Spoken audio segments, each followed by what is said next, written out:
함께 나눌 하나님의 말씀은 베드로후서 3장 1절에서부터 9절까지 말씀입니다. 모두 함께 자리 일어나셔서 저와 여러분들 한 절씩 돌아가면서 교독하도록 하겠습니다. 베드로후서 3장 1절에서 9절까지입니다. 사랑하는 자들아, 내가 이제 이 둘째 편지를 너희에게 쓰노니 이 두 편지로 너희의 진실한 마음을 일깨워 생각나게 하여 곧 거룩한 선지자들이 예언한 말씀과 주되신 구주께서 너희의 사도들로 말미암아 명하신 것을 기억하게 하려 하노라. 먼저 이것을 알지니 말세에 조롱하는 자들이 와서 자기의 정욕을 따라 행하며 조롱하여 그때 주께서 강림하신다는 약속이 어디 있느냐. 조상들이 잔후로부터 만물이 처음 창조될 때와 같이 그냥 있다 하니 이는 하늘이 옛적부터 있는 것과 땅이 물에서 나와 물로 성립된 것도 하나님의 말씀으로 된 것을 그들이 일부러 잊으려 함이로다. 이로 말미암아 그때 세상은 물이 넘침으로 멸망하였으되 이제 하늘과 땅은 그 동일한 말씀으로 불사르기 위하여 보호하신 바 되어 경건하지 아니한 사람들의 심판과 멸망의 날까지 보존하여 두신 것이니라. 사랑하는 자들아, 주께서는 하루가 천년 같고 천년이 하루 같다는 이 한 가지를 함께 읽습니다. 주의 약속은 어떤 이들이 더디다고 생각하는 것 같이 더딘 것이 아니라 오직 주께서는 너희를 대하여 오래 참으사 아무도 멸망하지 아니하고 회개하기에 이르기를 원하시느니라. 아멘. 자리에 앉으시겠습니다. 기도합니다. 살아계신 아버지 하나님 감사합니다. 오늘 말씀 가운데서도 아버지 하나님 우리를 향한 하나님의 사랑과 그 하나님의 은혜가 우리의 마음 깊은 곳에 하나님께 새겨질 수 있는 시간 될 수 있기를 원합니다. 말씀 가운데 우리에게 주시는 성령의 음성이 있으면 순종하게 하여 주시고 그 말씀 따라 살아가는 우리 사랑하는 성도님들이 모두 되어질 수 있도록 인도하여 주시옵소서. 하나님 앞에 예물 올려드리오니 하나님 이 예물이 쓰여지는 곳마다 주의 이름과 주의 영광이 드러나게 하여 주시고 우리 사랑하는 성도님들 이번 한 주도 하나님의 은혜 가운데서 살아가는 그런 복된 삶이 되어질 수 있도록 축복하여 주시옵소서. 예수님의 이름으로 감사하며 기도드렸습니다. 아멘. 2014년에 개봉된 영화 중에 폼페이의 최후라는 영화 있습니다. 보신 분들도 계실 겁니다. 베수비오 화산이 폭발하면서 한순간에 폼페이시가 불바다가 되어지는 그러한 장면이 나옵니다. 그런데 이 영화를 보면은 그 화산이 폭발하는 그 장면이 나오기 전에 상당 부분의 시간을 어떤 부분에 할애를 하냐면은 그냥 평상시 사람들의 일상적인 생활 가운데 굉장히 많은 시간을 할애하고 있음을 보게 됩니다. 그 어느 누구도 다가오는 재난을 알지 못합니다. 어제와 같은 오늘 그리고 오늘과 같은 내일이 또 있을 것이라는 생각으로 사람들은 그런 희망 아래 그렇게 살아갑니다. 그 상징적인 장면들이 검투사들의 경기지요. 사람들이 서로 죽여야만 이 경기가 끝나는 그런 경기들을 검투사에게 시켜놓고는 나머지 그 사람들은 즐기면서 그 경기를 지켜봅니다. 원형 경기장 안에 이 검투사들은 죽기 아니면 살기로 싸우는 이 긴박한 상황인데 누가 죽든 상관없는 구경꾼들은 어떤 긴장감도 없이 그저 웃으면서 경기를 지켜보더라는 것이죠. 저 검투사들의 죽음과 자신과는 아무런 상관도 없다는 그러한 생각 때문에 사람들은 그런 모습을 보이고 있습니다. 그러나 잠시 뒤에 닥치는 이 용암의 불길은 순식간에 모든 것들을 다 덮어버립니다. 나는 저 검투사들의 죽음과는 아무런 상관이 없다고 생각했던 구경꾼들도 예외는 아니었습니다. 피할 사이도 없이 닥친 그 용암은 순식간에 살아있는 모든 것들을 다 제로 만들어 버립니다. 가끔 인터넷에 보다 보면은 이 폼페이시에서 화산 폭발 당시 발견된 사람의 화석이라고 하는 사진들을 볼 때가 있습니다. 그 사진들이 얼마나 신빙성이 있는지는 모르겠지만은 사실 여부를 떠나서 그때의 긴박했던 상황은 충분히 짐작해 볼 수 있을 것 같습니다. 우리는 흔히 오늘 이 시대를 가리켜서 사람들은 말세라고 이야기합니다.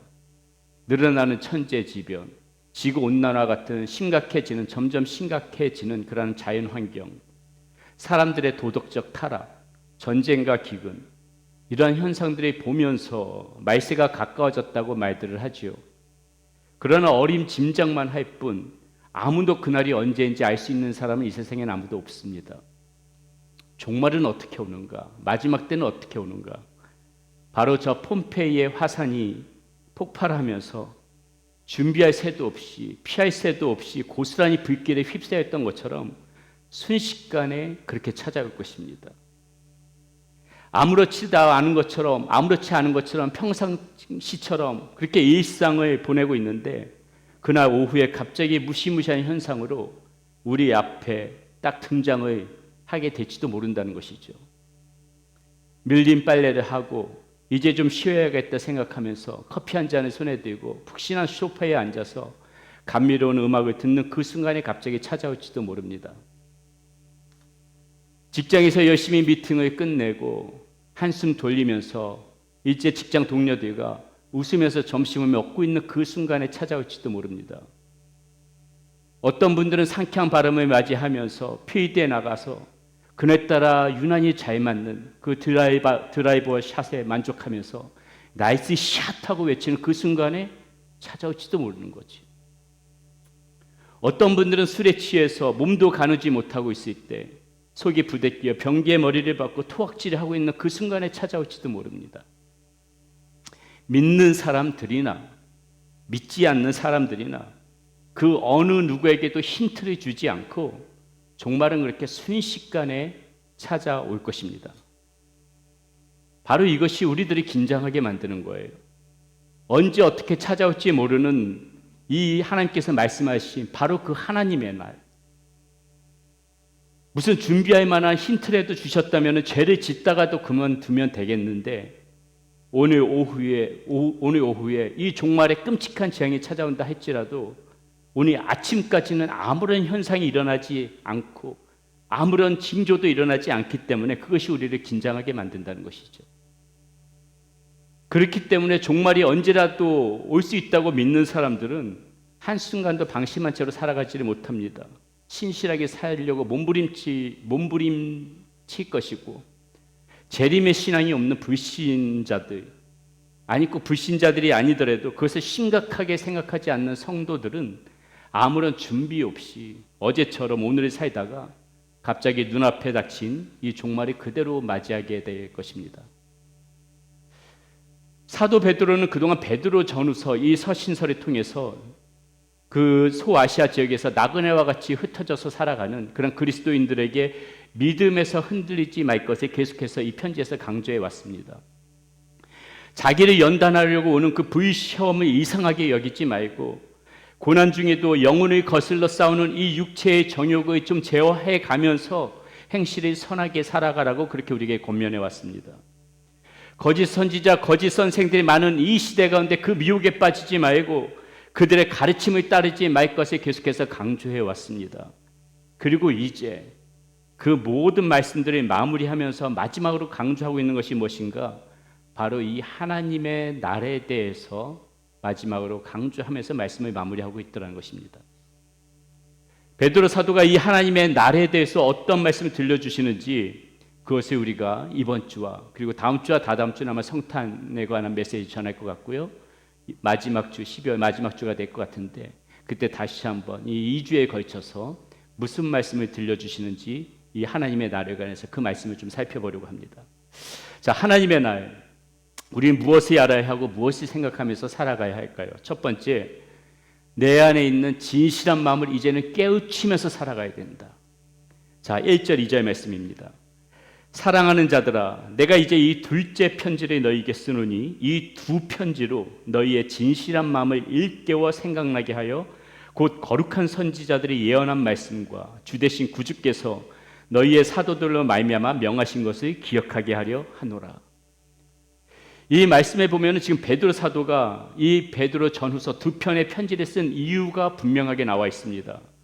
바로 성도들이 진실한 마음을 일깨워 생각하게 하기 위함이다. 베드로는 이렇게 말하고 있어요. 진실한 마음을 일깨워서 무엇을 생각하라고 말씀하고 있는 것일까요? 그동안 앞서 나누었던 내용들이 다 그것에 해당하는 내용인데 그것을 베드로는 2절에서 거룩한 선지자들이 그동안 예언해왔던 말씀과 그리고 예수 그리스도께서 사도들을 통하여서 명하셨던 그 명령들을 다 기억하면서 살아가는 것, 그게 일깨우는 것이라고 지금 말씀해 주고 있어요. 여기서 진실한 마음은 무엇인가? 깨끗한 마음과 깨끗한 생각을 의미합니다.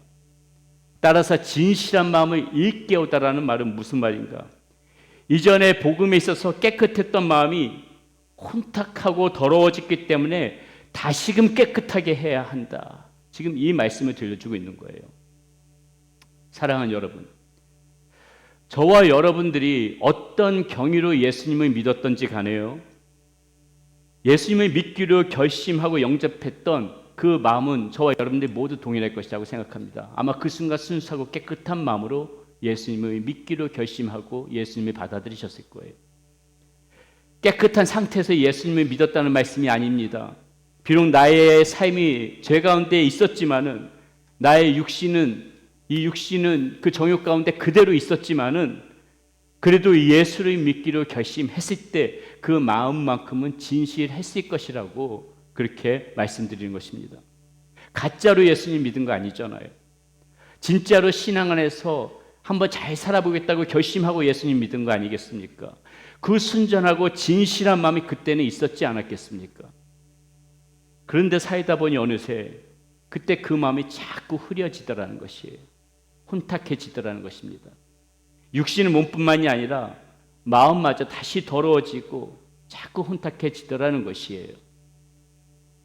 자, 그렇다면 무엇 때문에 우리의 마음은 이렇게 지금 혼탁하여지고 더러워지는 것일까요? 바로 이 정욕으로 가득 찬 이 세상의 풍조, 이 시대에 만연한 헛된 사상가들, 그게 아마 베드로 사도가 말하고 있는 거짓 선생들이 포함되는 것이겠죠. 그 밖에 기독교와 대척 가운데 있는 어떤 이 이단들이 주장하는 거짓 진리, 이런 것들이 다 종합해서 지금 우리들이 혼탁하게 하고 있어요.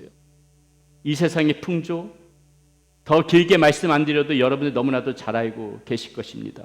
그동안 우리가 나누어왔던 내용들이죠. 음란한 문화, 이 시대 가운데 있지요. 이 시대 문화, 탐욕의 문화입니다. 거짓과 실수가 난무하는 것 같은 도덕적 타락이 이 시대 풍조의 한 단면이겠지요.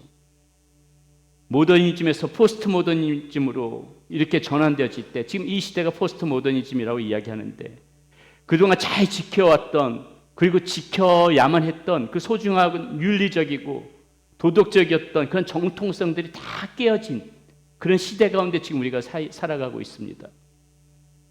신앙에서도 구원의 길은 여러 길이 있다는 사고 아래 다원주의가 지금 이 시대에 각광을 받고 있고, 소수 인권을 보호해야 한다는 구실 아래 오히려 지금 다수 인권이 역차별을 받는 현상을 오늘 이 시대 우리가 겪고 있습니다. 이런 것들 하나하나가 어느새 우리의 삶과 생각 가운데 지금 영향을 미쳐서 마음이 자꾸 더러워지고 혼탁해지더라는 것이에요.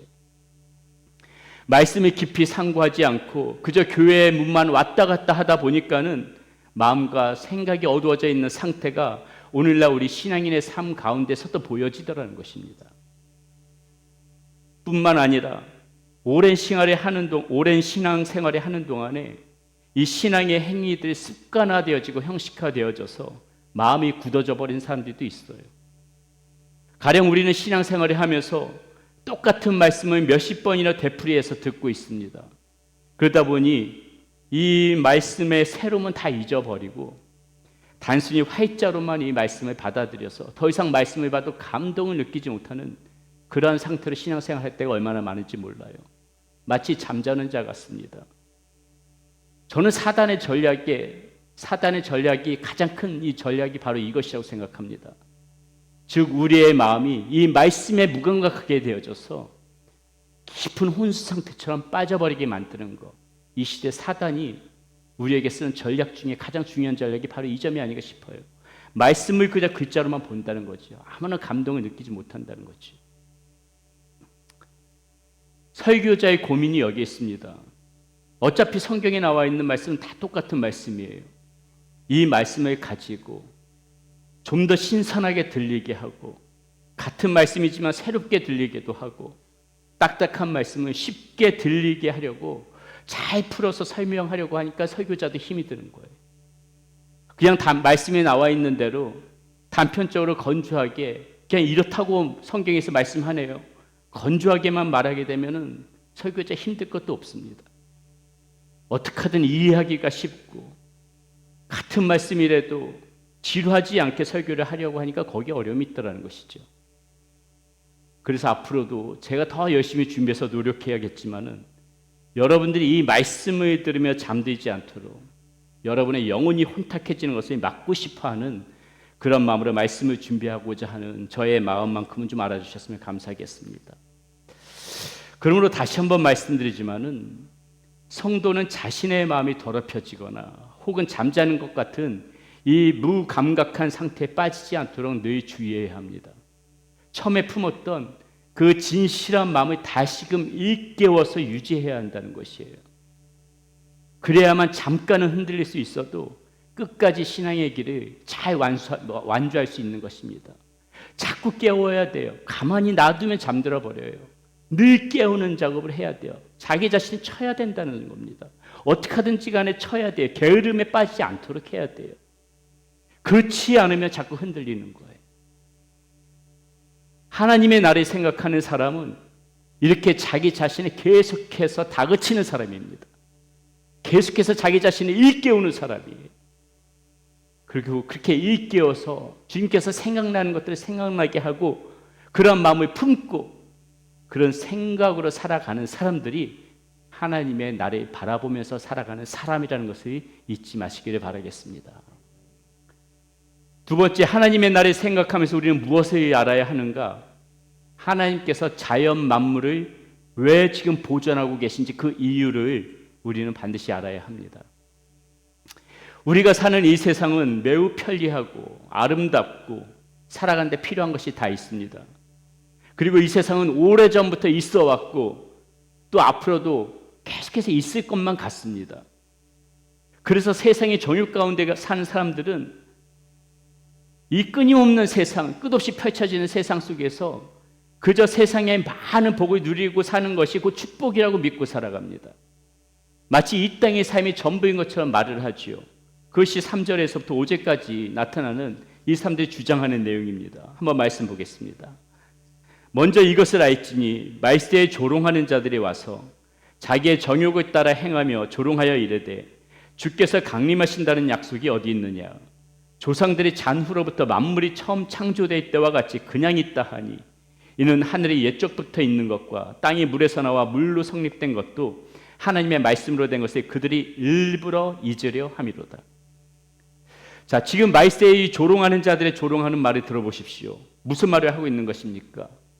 만물이 생성되고 수많은 세월들이 지금 지나왔지만은 바뀐 게 무엇이 있냐, 이 이야기를 하고 있는 것입니다. 모든 것이 지금 보니까 그대로 있더라, 이 이야기를 하고 있는 것입니다.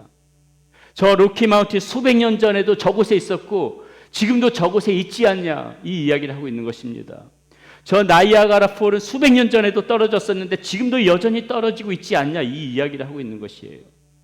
그렇게 수백 년이 지나고 수천 년이 지나도 아무런 일 없이 그렇게 지금 진행되어지고 있는 것처럼 앞으로도 변함은 없을 것이다. 이 사람들이 이 주장을 하고 있는 거예요. 그래서 말하는 것이죠. 종말이 어디 있느냐? 수천 년 동안 괜찮았던 것이 내가 살아있는 동안에 변동이 있겠느냐? 서로 변동이 있다 하더라도 아마 아직도 한참 수백 년 혹은 수천 년 더 지난 다음에 벌어질지 모르는 일이니 그거 가지고 염려하면서 지금 이 시대에 우리가 살아갈 필요가 있느냐? 왜 이 사람들이 지금 이런 말을 하는 것입니까? 그러니까 너희들이 주장하는 이 주께서 강림하셔서 이 세상을 심판하신다는 약속은 믿을 바가 못 된다는 것입니다.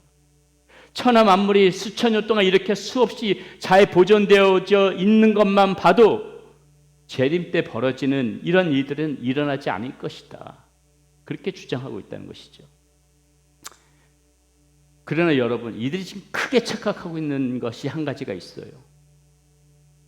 지금 그대로 보존되어지고 있는 이 자연 만물은 하나님의 말씀 한마디에 순종할 수밖에 없는 피조물이라는 사실을 몰라요.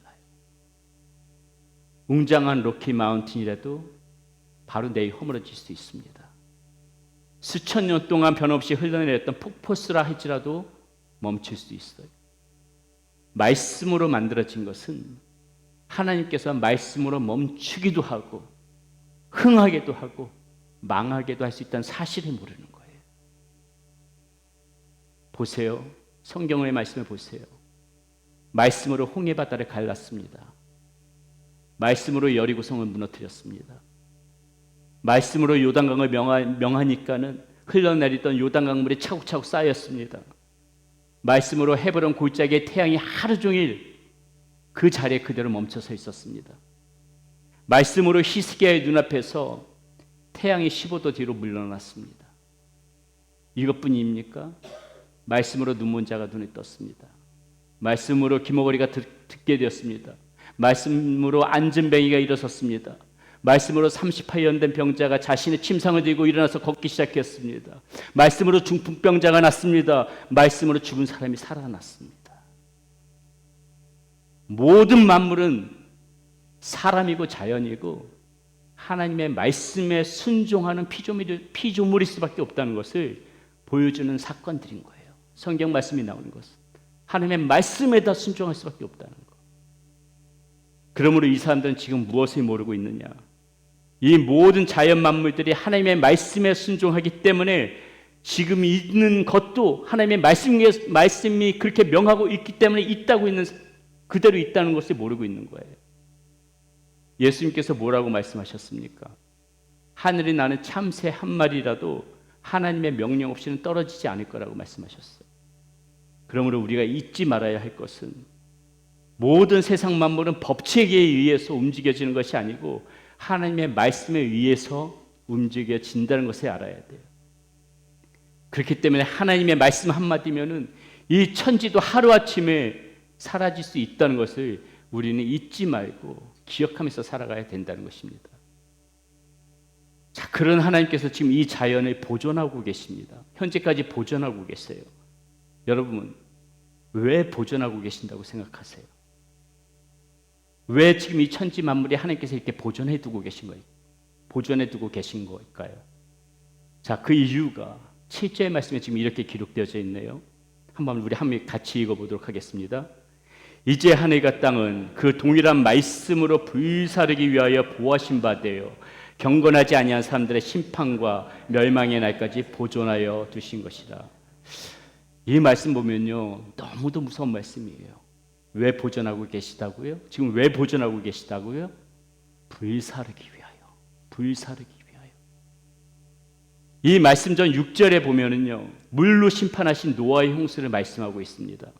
그리고 바로 이어서 지금 읽은 이 7절 말씀은 이제라는 말씀으로 시작합니다.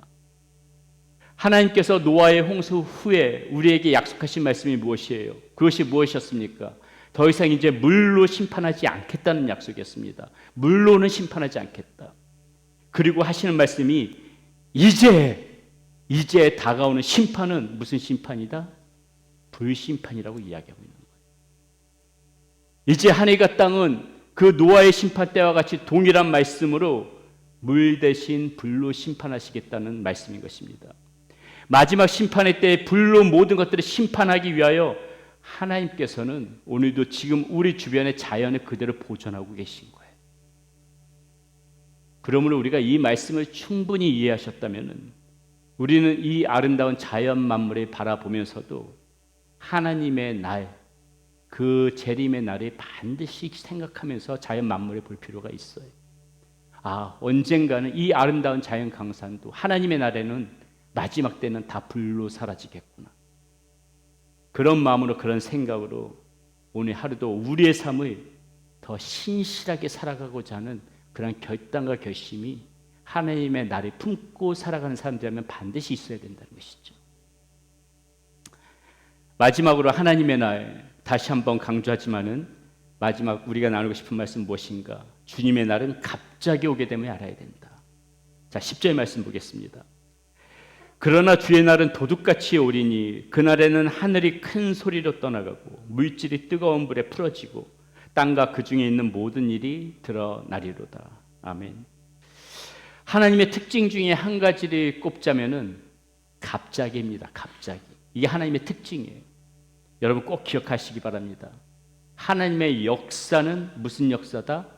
갑자기의 역사다. 징조가 없이 갑자기 서프라이즈. 이게 하나님의 특징이에요. 성경 말씀에 보면은 이게 하나님의 특징이더라고요. 자, 보세요, 여러분. 여리고성이 한번 예를 들어 볼까요? 여리고성이 무너질 때 한번 보세요. 하루에 한 바퀴, 하나님께서 뭐라고 말씀하시느냐? 하루에 한 바퀴씩 돌아라. 그렇게 일주일에 도는데 마지막 7일째는 7바퀴를 돌아라. 그렇게만 말씀하세요. 이스라엘 백성들이 그렇게 하루에 한 바퀴씩, 그리고 7일째 되는 날 7바퀴 돌았을 적에 여리고성이 무너집니다. 자, 왜 아무런 징조도 없이 갑자기 하나님이라고 말씀을 드리는 거냐? 우리가 생각했을 적에 한 바퀴 돌았을 때 적어도 성벽의 벽돌 하나쯤은 좀 떨어져야지, 이거 무너질 것 같구나, 그렇게 생각하지 않겠습니까? 한 2바퀴 정도 돌면은 성벽의 뭐 허름한 곳이라도 좀 주저앉는 모습이라도 보여야지, 이거 정말 무너지겠네, 사람들이 그렇게 생각하지 않겠어요? 근데 아무런 징조가 없어요. 다 돌고 마지막 7째 날 6바퀴 돌 때까지도 아무런 문제가 없었어요. 아무런 징조가 없었어요. 7바퀴째 돌고 나니 한순간에 갑자기 무너지더라고요. 갑자기. 하나님의 역사는 갑자기의 역사. 문둥병 걸렸던 나만 장군도 마찬가지죠. 요단강에서 7번 몸을 씻으면 날 거라고 그렇게 엘리사 선지자의 말을 듣습니다. 자, 그러면은 한두 번쯤 요단강 물에 그렇게 씻었을 적에 적어도 손의 피부라도 좀 깨끗해지는 기미가 보여야죠. 한 서너 번 몸을 감았더니, 물로 닦아냈더니 좀 피부 중에서 일그러진 부분이라도 조금이라도 희뿌옇하게 좀 이렇게 좀 괜찮아지는 장면이라도 보여야지요. 그런데 6번 동안 물을 담가도 똑같은 거예요. 똑같은 거예요. 그러다가 마지막 7번째 그 요단강물에 씻었을 적에 갑자기 하나님의 역사가 나타납니다. 갑자기. 하나님의 역사는 갑자기 역사인 것입니다. 여러분, 하나님의 이 갑자기의 역사는요, 저는 그렇게 믿어요. 오늘도 우리의 삶 가운데 여전히 펼쳐질 수 있다. 오늘까지 이 막혀가지고 좀처럼 해결되어지지 않는 그런 문제 우리 가운데 있을 수 있습니다. 앞이 캄캄한 문제 있을 수 있어요. 그런데 여러분, 갑자기 해결될 수 있다니까요. 갑자기 해결될 수 있는 거예요. 수없이 기도하면서 눈물로 하나님께 호소해 왔지만은 그 어떤 현상도 일어나지 않아서 막 속 끓이고 답답했던 적 있지요. 그러나 여러분, 포기하지 말라는 거예요. 왜요? 하나님의 갑자기 역사가 일어난다니까요. 갑자기 역사가 일어날 수 있는 거예요. 육신의 질병으로 무너져가는 인생이 있습니까? 에스겔 골짜기에 메마른 뼈들에 힘줄이 생기고 살이 입히고 가죽이 덮이고 생기가 돌듯이 하나님의 역사는 갑자기 일어날 수 있는 거예요. 갑자기 일어날 수 있는 거예요. 하나님께서는 어떠한 일이라도, 어떠한 문제라도 갑자기 해결하실 수 있는 분이시고, 그것이 그분의 특기시라는 거예요. 그러면 어떤 절망스러운 상황이라도 여러분 좌절하지 마십시오. 얼마든지 갑자기의 역사가 우리의 삶에서도 펼쳐질 수 있음을 믿으시기 바랍니다. 이 주님의 날 갑자기 올 수 있다는 말씀을 드리려다가 좀 이야기가 옆으로 샜는데, 이 갑자기의 역사는 우리의 삶에서도 지금도 하나님께서는 끝없이 펼쳐지시는 그러한 은혜의 역사라는 것을 꼭 기억하셔야 돼요. 말씀을 정리하면서 한 가지 여러분들에게 이 질문을 드리면서 말씀을 마칠까 합니다. 자, 그렇다면 하나님께서는 왜 아직까지 이 하나님의 나를 미루고 계신 것일까요? 그 이유를 사도 베드로는 지금 9절에서 이렇게 말씀하고 있습니다. 주의 약속은 어떤 이들이 더디다고 생각하는 것 같이 더딘 것이 아니라 오직 주께서는 너희를 대하여 오래 참으사 아무도 멸망하지 아니하고 다 회개하기에 이르기를 원하시느니라. 무슨 말이 더 필요하겠습니까? 주님의 재림의 날, 곧 하나님의 날이 더딘 것은 오직 한 가지 이유예요. 한 사람이라도 더 멸망하지 않고 회개하고 하나님의 자녀가 되는 것을 하나님께서 원하시기 때문에 하나님께서는 그날을 미루고 또 미루며 지금까지 오게 된 것이에요. 이 하나님의 사랑이 없었더라면 지금쯤 지옥의 불구덩이 속에서 고통 가운데 있는 분들 아마 이 자리도 많이 계실걸요. 여러분 생각해 보세요. 만약에 1년 전에 하나님의 날이 도래했다면, 5년 전에 하나님의 날이 만약에 임하셨다면, 10년 전, 20년 전에 하나님의 날이 그렇게 왔다면 아마 이 자리에 계신 분들 중에서 우리 중에도 많은 분들이 멸망을 피하지 못하는 분들이 계셨을 거예요. 그렇죠? 하나님께서, 그렇다면 이 말씀을 보면 뭘 생각할 수 있는 게요? 하나님께서 오늘 나를 구원하시기 위해서, 오늘 나를 구원해 주시기 위해서 이토록 오랫동안 참고 하나님의 나를 미루고 계셨던 거구나. 우린 그 사랑을 생각해야죠. 그 사랑이 있었기 때문에 저와 여러분들이 오늘 지금 이 자리에 있을 수 있는 거 아니겠습니까? 여러분, 이 하나님의 미루는 시간이 얼마일지 우리는 알지 못합니다. 갑자기 하나님이시기 때문에 그래요. 갑자기 하나님이시기 때문에. 그러므로 이 한정된 시간을 살아가는 우리는 우리 스스로도 앞서 나누었던 것처럼 날마다 스스로 우리 스스로를 일깨우면서 세상의 풍조 속에 그렇게 빠져서 살아도 안 되겠지만은 오늘도 하나님의 나를 미루면서 오래 참고 기다리시는 그 하나님의 마음을 우리가 안다면은 이제는 우리 또 영혼을 구원하는 일에도 우리는 힘써야 되는 거예요. 그것이 하나님의 나를 기다리면서 살아가는 우리들의 책무인 것입니다. 그것이 우리의 모습이어야 하고 그런 마음이 그리고 그런 생각이 우리의 삶으로 나타나야 할 것이라고 믿습니다. 그런 은혜 속에 살아가는 여러분들 모두 되시기 축원드립니다.